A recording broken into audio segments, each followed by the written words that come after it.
भड़के गांजा करो कोना में है, करो कोना में है। रोज डीजे करण डीजे करण रोज पिया हाथ छोड़ के गइल तू कहां जनमू कैसे जिया तबहनी छोड़ के गइल तू कहां जनमू कैसे जिया तबहनी भड़के गांजावा तोर गना में है रोज पिया तबहनी भड़के गांजावा तोर गना में है रोज पिया तबहनी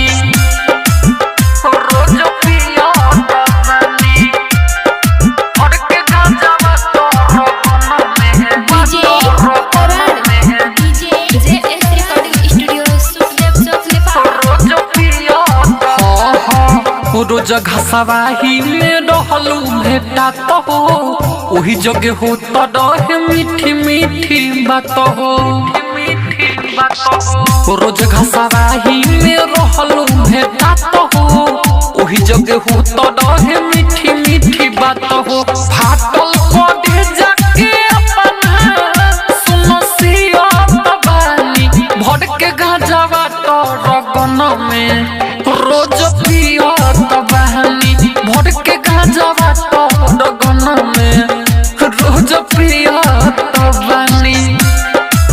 रोज पिया तबहनी भड़के गांजावा तोर गना में डीजे करण डीजे करण रोज पिया तबहनी सदा महयास नारायण रोई कहे जैसी लाल के गलती कर रहे सदा महयास नारायण रोई कहे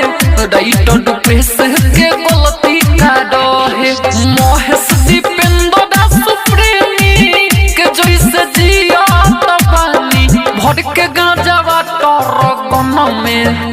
रोज पिया तबहनी भड़के गांजावा तोर गना में है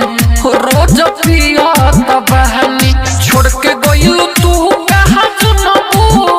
कैसे जिया तबहनी भड़के गांजावा तोर गना में रोज पिया तबहनी भड़के गांजावा तोर गना में है रोज पिया तबहनी जेएस रिकॉर्डिंग स्टूडियो सुखदेव चौक नेपाल।